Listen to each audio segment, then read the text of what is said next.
Hi guys, c'est parti pour la critique de la saison 1 de Légion, une série qui était très intrigante et que j'ai pas mal aimée.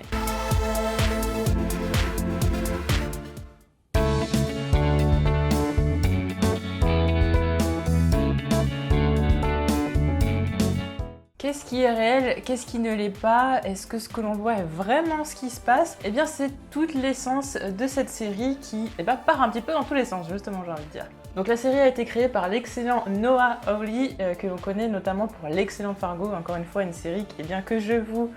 conseille fortement. Et d'ailleurs on peut pas justement se dire que ça n'est pas le cas, puisqu'en plus on retrouve deux des actrices de la saison 2 de Fargo. Et justement il y a quelques similitudes avec cette saison 2, et on va revenir un petit peu plus tard. Pour histoire, Légion, c'est le fils d'un célèbre mutant, et là je vais pas vous en dire plus parce qu'il s'agira très certainement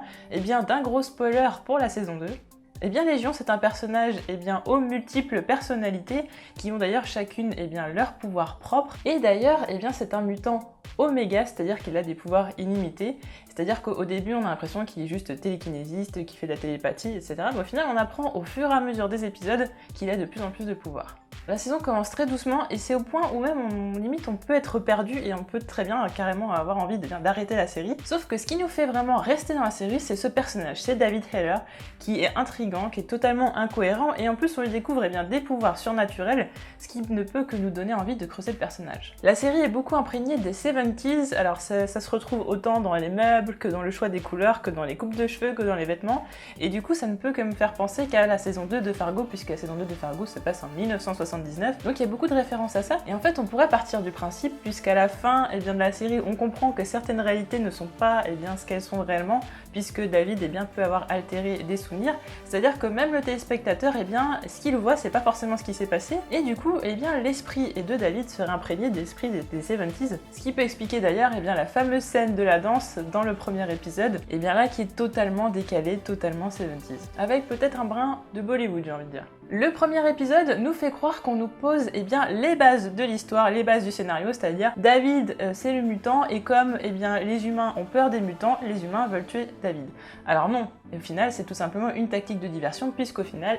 la division 3 ne sera pas le grand méchant de l'histoire, et c'est plutôt dans David qu'on va trouver ce grand méchant. C'est à partir de l'épisode 2 que les transitions entre réalité, souvenir et imaginaire vont commencer à s'accélérer, puisque là on va totalement fouiller dans la mémoire de David intérieurement, même j'ai envie de dire on lui fait carrément une introspection, et c'est clair que le mec il a un problème. Alors c'est à dire qu'au début on croit qu'il est schizophrène, mais moi en fait c'est pas tellement l'impression que j'ai eue, j'ai plus l'impression que c'était une personne qui était atteinte d'autisme, c'est-à-dire quelqu'un qui avait des problèmes de relations sociales et qui au final était quelqu'un de très intelligent, et si on lui rajoute en plus à ça un pouvoir surnaturel immense, ça ne peut que compliquer la chose. Et c'est là où la série est très intelligente, puisque plus on avance et plus en fait on a l'impression de reculer. Ce rétro-pédalage, en fait il brouille totalement les pistes, et ce qui fait que la timeline n'est pas linéaire, que le scénario n'est pas linéaire, et du coup on va avoir des retours dans le passé, on va avoir des réalités parallèles, alternatives, on va avoir aussi un imaginaire, et tout ce mélange de timelines différentes va faire qu'au final le rythme est totalement effréné, on ne s'ennuie jamais, et ça nous brouille totalement les pistes, c'est-à-dire qu'on va commencer à se poser beaucoup de questions, on va avoir du mal un petit peu à suivre aussi, on va essayer de remettre justement toutes les pièces du puzzle correctement, et ce qui fait que on va tellement être là-dessus, on va tellement être focalisé sur essayer de se repérer dans le temps et se repérer sur qu'est-ce qui est réel et qu'est-ce qui ne l'est pas, qui fait que du coup, même si on s'attendait au fait que David, il avait un mutant malfaisant qui l'habitait, ça on le savait très bien depuis le début, on s'en doutait très très fortement, même si voilà c'est une coquille scénaristique, au final on peut pardonner ça, parce que en fait notre attention est tellement dirigée vers autre chose, vers essayer de comprendre tout ce qui se passe dans cette saison, au niveau du temps, au niveau des événements s'ils sont réels ou pas, qu'au final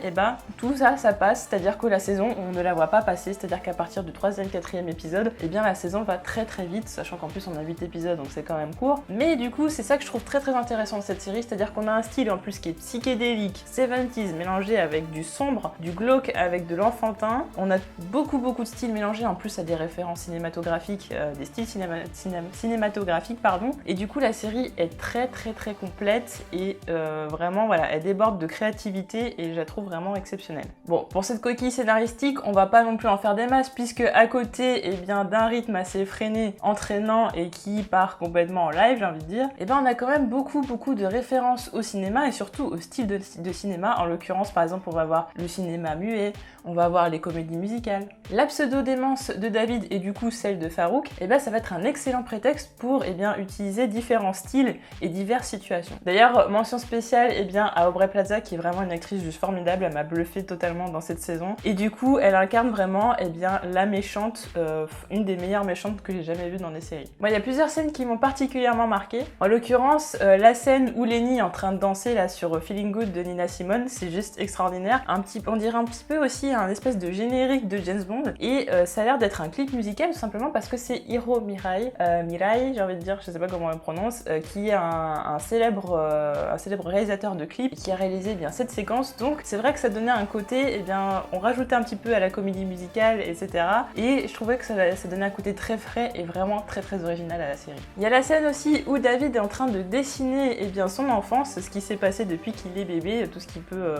recomposer quand il recompose tout simplement le puzzle. Et les dessins sur le tableau qui s'animent et tout ça, ça donnait un petit côté enfantin, un petit côté frais et ça ressemble totalement à la personnalité de David qui quelque part se réfugie un petit peu dans son côté un peu d'enfant tout simplement. Et j'ai trouvé que du coup ça donnait un petit peu de fraîcheur et de légèreté vu qu'on a des moments qui sont quand même très sombres et quelque part on a des moments un petit peu folkloriques et quelque part on a aussi des moments un petit peu enfantins qui ressemblent totalement aux différentes personnalités de David et j'ai trouvé ça pour le coup très bien fait. Après il y a quand même eu quelques scènes glauques. Alors en l'occurrence il y a eu celle où on arrive à la division 3 et on s'aperçoit que tous les gens sont à moitié emmurés et tout, on a du sang, on a des troncs qui dépassent du sol, des moitiés de tête et tout ça, c'est absolument glauque. Il y a la scène aussi où Lenny est emmuré, ça c'est la première scène qui est assez choquante de la série. Et après on a la mort, j'ai envie de dire, de Pierre Richard, parce que moi j'appelle Pierre Richard avec ses cheveux là, qui est... Alors c'est très bizarrement fait parce qu'on dirait que ça ressemble quand on est en train de le rendre en boîte de conserve, totalement en train de le mettre sur lui-même, ça fait une espèce de mauvais effet 3D, mais je me demande si c'est pas fait exprès un petit peu cartoon ou je ne sais quoi, pour un peu dédramatiser des trucs et que ce soit un peu moins choquant. Mais du coup c'est quand même choquant parce qu'on a toute la scène après dans la réalité où il y a le sang qui sort de ses yeux, etc. Et là je trouve ça, c'est assez choquant et c'est pour ça qu'au final la série, même si c'est plutôt assez enfantin sur beaucoup de sujets par rapport à David, il y a quand même des passages un petit peu glauques et tout et que les plus jeunes ne peuvent pas forcément regarder. Et je ne peux pas en aucun cas ne pas parler de cette fameuse scène qui nous rappelle le cinéma muet, donc avec Lenny qui est en train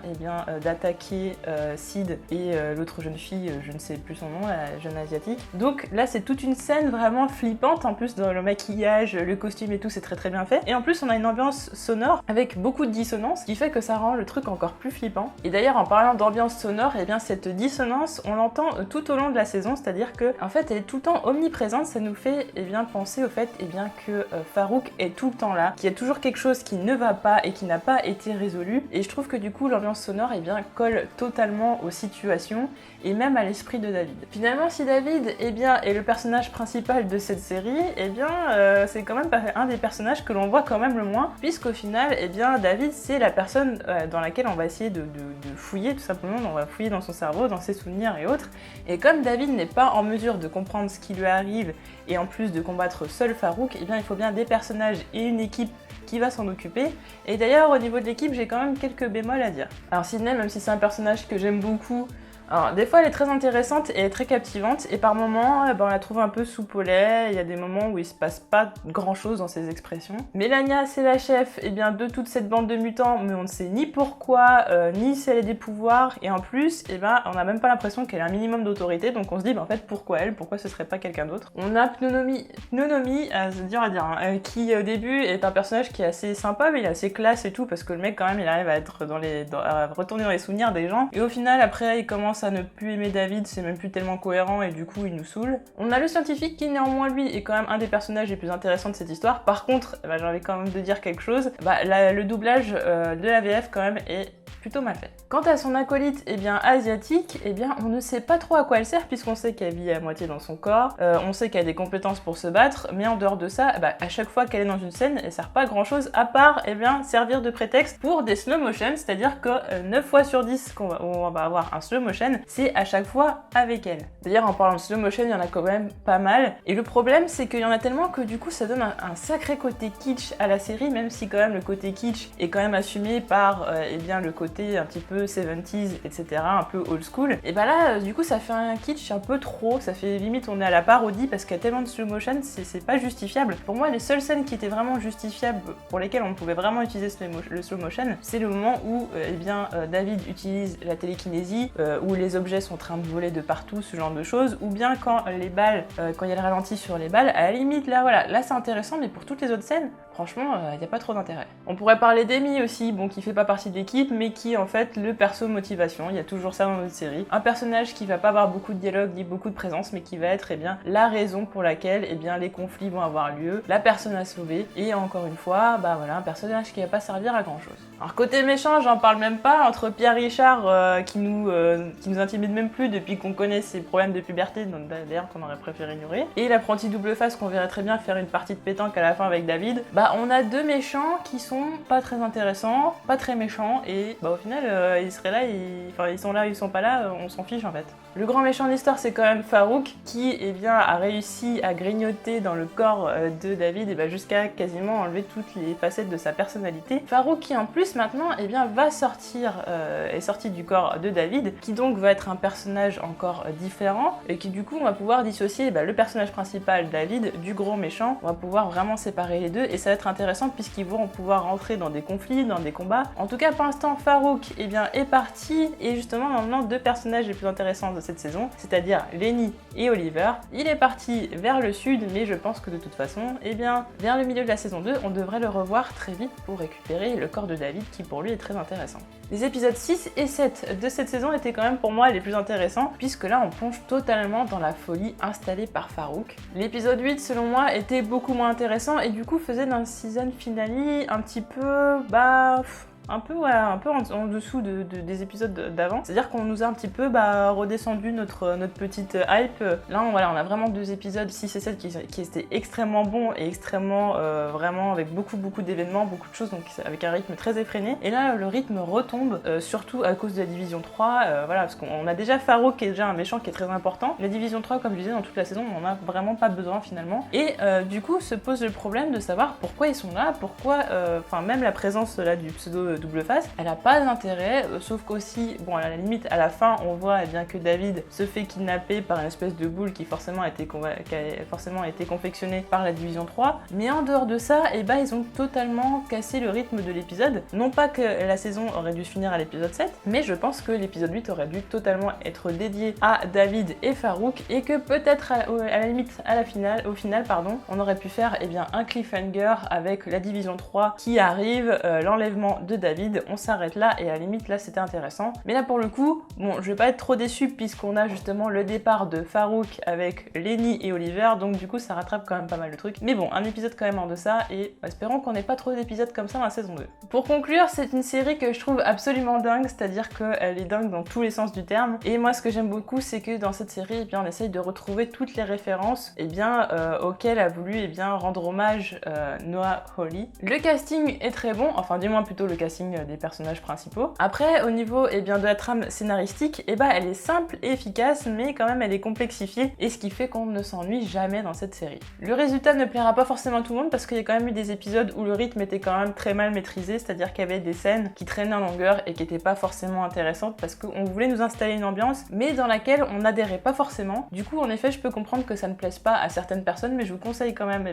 j'espère que si vous avez vu cette vidéo, vous avez quand même vu la série, sinon vous êtes fait totalement spoiler. Mais en tout cas, voilà, c'est vraiment une série où il faut dépasser les 2-3 premiers épisodes pour vraiment être à fond dedans. Moi, je trouve qu'à partir du 4e, ça commence vraiment à être très très intéressant. En tout cas, une série que j'ai beaucoup aimé. Et je pense que pour la saison 2, eh bien, tout simplement, déjà, on va essayer de récupérer David parce que bon, il s'est échappé. Je pense qu'on reverra Farouk milieu de saison 2. Et en plus, eh bien, et surtout, je pense que le sujet principal, ce sera tout simplement les origines de David. En tout cas, j'espère que vous avez aimé cette vidéo. N'hésitez pas à me donner en commentaire, eh bien, ce que vous avez pensé de cette saison 1 et ce que vous attendez, eh bien, pour cette saison 2 qui aura lieu je ne sais quand d'ailleurs. En tout cas, eh bien, je vous remercie d'avoir regardé cette vidéo et on se retrouve très vite pour d'autres vidéos. Salut!